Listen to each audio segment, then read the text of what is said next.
Sindh High court हुकुम ॾिनो आहे त बस घणो थी वियो कराची ऐं हैदराबाद में मकानी चूंडूं करायो। सिंध हाई कोर्ट तरफ़ां बार चूंड मुलतवी करण ते इलेक्शन कमीशन मथां सख़्त कावड़ जो इज़हार कयो वियो।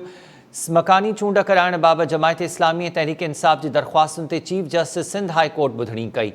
बार इलेक्शन छो मुलतवी करे रहिया आहियो, कहिड़ो मसइलो आहे? चीफ जस्टिस इलेक्शन कमीशन जे वकील खां पुछाणो कयो।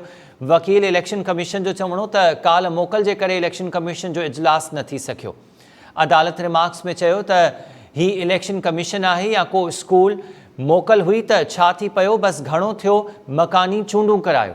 जस्टिस अहमद अली शेख पुछाणो कयो त IG सिंध ऐं DG रेंजर्स जूं रिपोर्ट्स किथे आहिनि? सिंध हाई कोर्ट पुछियो त बोर्ड में कहिड़ी पुलिस वेंदी आहे? ॿुधायो बोर्ड मुतासिरनि वटि पुलिस छा थी करे, कहिड़ी ड्यूटी ते आहे पुलिस? को बि हिकु ॻोठ ॿुधायो जिते पुलिस बोर्ड मुतासिरनि लाइ ऑपरेशन कयो हुजे। अदालत पुछियो त सिंध में मजमूई तौरु केतिरी नफ़री आहे?